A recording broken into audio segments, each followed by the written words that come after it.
Welcome to Knowledge Hunt. In our previous video, we discussed about how to download and install Turbo C++. Now we will discuss about the topics mentioned below the outline. These are variable, rules for writing variable names, initialization of variable, constants and standard input and output. Our first topic is variable. ऐसी quantity जिसकी value program की execution के दौरान change हो सकती है उसे variable कहते हैं। ये न्यूमेरिक या नॉन न्यूमेरिक क्वांटिटी हो सकती है। एक वेरिएबल कंप्यूटर मेमोरी में स्टोरेज या मेमोरी लोकेशन को रिप्रेजेंट करता है। डेटा मेमोरी लोकेशन पर स्टोर होता है। Now we discuss the rules for naming variables. Variable name letters, digits और अंडरस्कोर पर मुश्तमिल हो सकता है। वेरिएबल नेम का फर्स्ट करैक्टर अल्फ़ाबेटिक करैक्टर या फिर अंडरस्कोर हो सकता है। वेरिएबल नेम का फर्स्ट करैक्टर डिजिट नहीं होना चाहिए। वेरिएबल नेम में ब्लैंक स्पेसेस अलाउड नहीं हैं। स्पेशल करैक्टर्स जैसे कि अर्थमेटिक ऑपरेटर्स या नंबर साइन वगैरह वेरिएबल नेम में यूज्ड नहीं हो सकते। Reserved C words variable name के तौर पर इस्तेमाल नहीं हो सकते। For example main function integer include, ये सब जो है वो रिजर्व वर्ड्स हैं, ये as a variable name use नहीं हो सकते। वेरिएबल नेम की मैक्सिमम लेंथ 31 करैक्टर्स तक होनी चाहिए। अगर वेरिएबल नेम 31 करैक्टर्स से ज़्यादा होगा तो 31 करैक्टर्स के बाद करैक्टर्स कंपाइलर इग्नोर कर देगा। अगर वेरिएबल एक डाटा टाइप के लिए डिक्लेयर्ड हुआ है तो वो वही वेरिएबल दूसरी डाटा टाइप के लिए डिक्लेयर नहीं हो सकता। Now we discuss the declaration of variable. किसी भी वेरिएबल के नेम और डाटा टाइप को स्पेसिफाई करना डिक्लेरेशन ऑफ वेरिएबल कहलाता है। जितने भी वेरिएबल एक प्रोग्राम में यूज़ होते हैं वो सब वेरिएबल डिक्लेरेशन स्टेटमेंट के ज़रिए डिक्लेयर होते हैं। जब कोई वेरिएबल डिक्लेयर होता है तो एक सर्टेन नंबर ऑफ बाइट्स उस वेरिएबल नेम के लिए मेमोरी में एलोकेट हो जाते हैं। मेमोरी की अमाउंट वेरिएबल की डाटा टाइप के अकॉर्डिंग एलोकेट होती है। The syntax to declare a variable in C is, सबसे पहले हमारे पास डाटा टाइप आती है, उसके बाद हमारे पास लिस्ट ऑफ वेरिएबल्स आते हैं एंड द लास्ट हमारे पास स्टेटमेंट टर्मिनेटर आता है जिसको हम सेमीकोलन कहते हैं। डाटा टाइप, ये किसी भी डाटा वैल्यू की डाटा टाइप को स्पेसिफाई करता है जो कि वेरिएबल को असाइंड की जाती है। फॉर एग्जांपल इंटीजर टाइप के वेरिएबल डिक्लेयर करने के लिए इंट यूज़ होता है और फ्लोट टाइप वेरिएबल को डिक्लेयर करने के लिए फ्लोट यूज़ होता है। डिक्लेरेशन ऑफ वेरिएबल में हमारे पास लिस्ट ऑफ वेरिएबल्स भी होते हैं। एक सिंगल स्टेटमेंट में एक से ज़्यादा वेरिएबल्स कोमा से सेपरेट होते हैं और डाटा टाइप भी उनकी सेम होनी चाहिए। Example, to declare a variable a b c of integer type the statement is written as। अब हमारे पास एक वेरिएबल है ए बी सी, उसकी डाटा टाइप इंटीजर है तो हम उसको कैसे लिखेंगे, int A B C and last में हमारे पास आ जाएगा statement terminator semicolon. Next example है to declare a variable length of long integer type the statement is written as. अब हमारे पास एक वेरिएबल है लेंथ, उसकी डाटा टाइप है लॉन्ग इंटीजर तो हम उसको कैसे लिखेंगे, लॉन्ग इंट लास्ट पे जो है वेरिएबल का नेम एंड फिर हमारे पास आ जाएगा statement terminator semicolon. Third example है to declare a variable N M of character type the statement is written as. अब हमारे पास एक वेरिएबल है एन एम और उसकी डाटा टाइप है करेक्टर तो हम उसको कैसे लिखेंगे, C H A R character N M हमारे पास वेरिएबल का नेम और लास्ट पे हमारे पास स्टेटमेंट टर्मिनेटर आ जाएगा। Now we discuss initialization of variable. जब वेरिएबल डिक्लेयर हो जाता है तो उसे मेमोरी लोकेशन असाइन हो जाती है। एक वेरिएबल को वैल्यू डिक्लेरेशन के टाइम पर भी असाइन हो जाती है। किसी भी वेरिएबल को उसकी डिक्लेरेशन के वक्त वैल्यू असाइन करना, इस सारे प्रोसेस को हम क्या कहते हैं, initialization of the variable.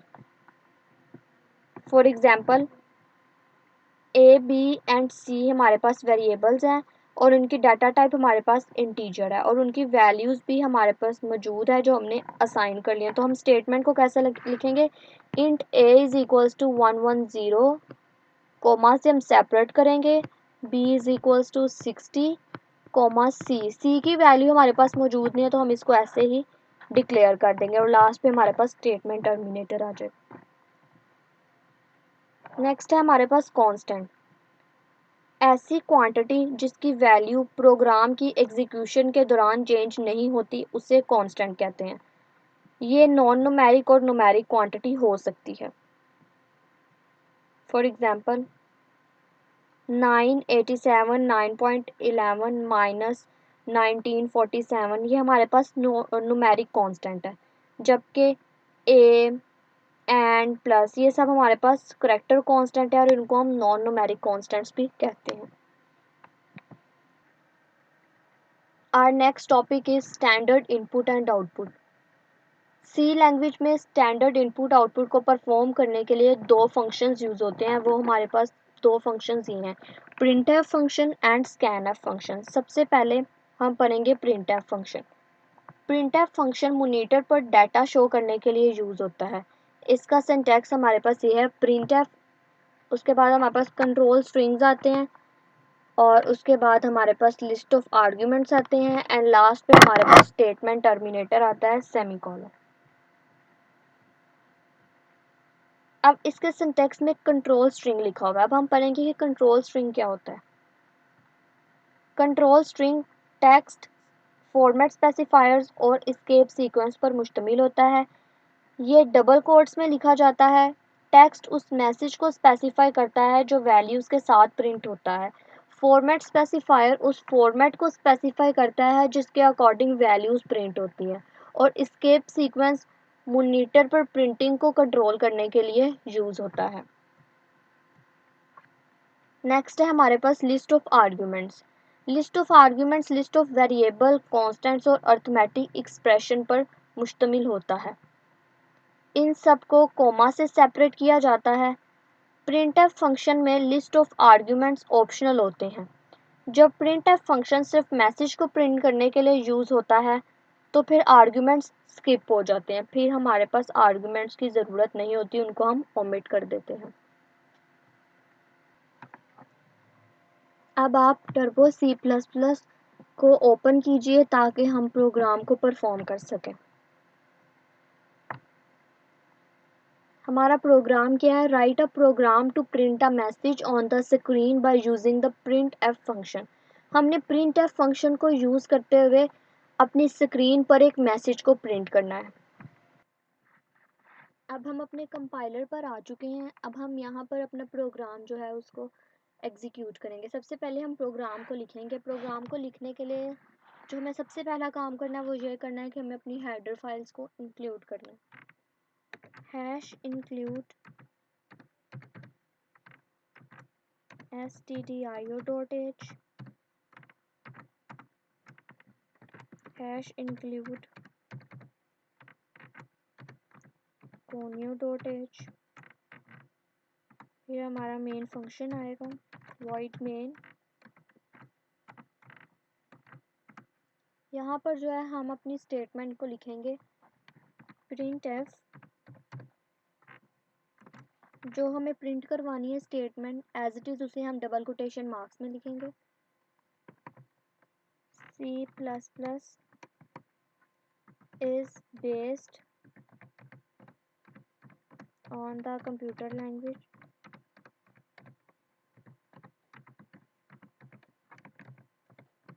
And अब डबल कोटेशन मार्क्स यहाँ पे close, bracket close and statement terminator. उसके बाद लिखेंगे next statement print F, bracket start, double quotation marks, both were developed at Bell Lab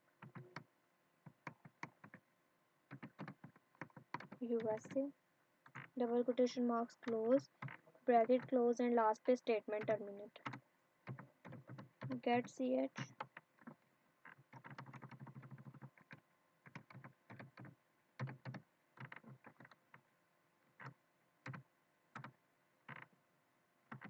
अब हम करेंगे इस प्रोग्राम को compile. Okay, there is no error.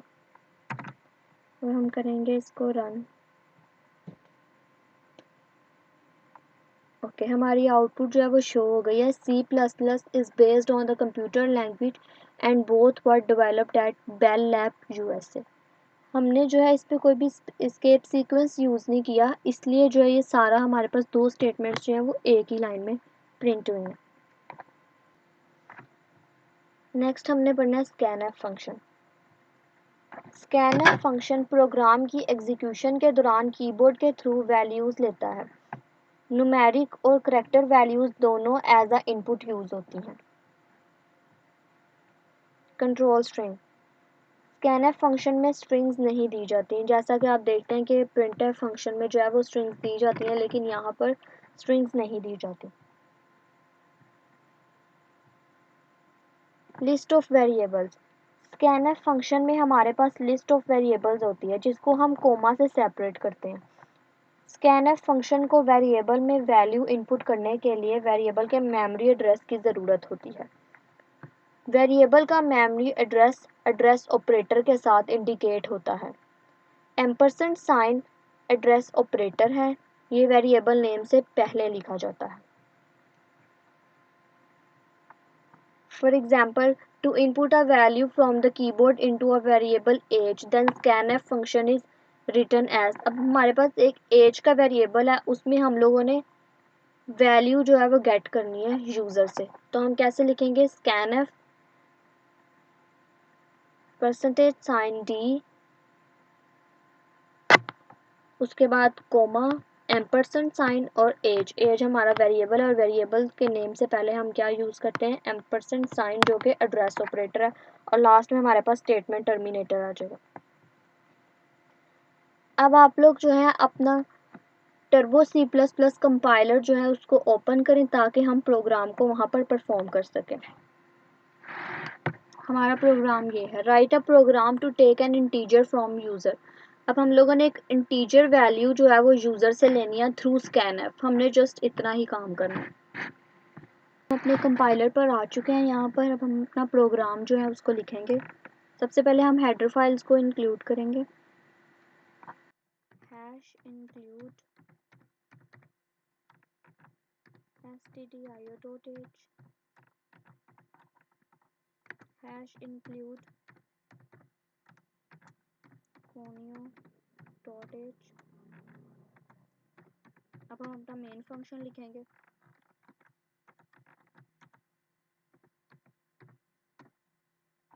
यहाँ पर हम एक वेरिएबल को डिक्लेयर करेंगे। उस वेरिएबल का नेम हम रखेंगे नंबर। इंटीजर हमने एक नंबर को जो है वो डिक्लेयर कर दिया। printf enter a number. ये एज इट इज़ जो है हमारी स्क्रीन पर शो हो जाएगा। लास्ट में हम लोगों ने स्टेटमेंट टर्मिनेटर सेमीकोलन लगवाया। स्कैनएफ, ये हमारी मेन स्टेटमेंट है जिसके थ्रू जो है हम नंबर के वेरिएबल में वैल्यू ले रहे हैं। जस्ट हमने वैल्यू लेनी है।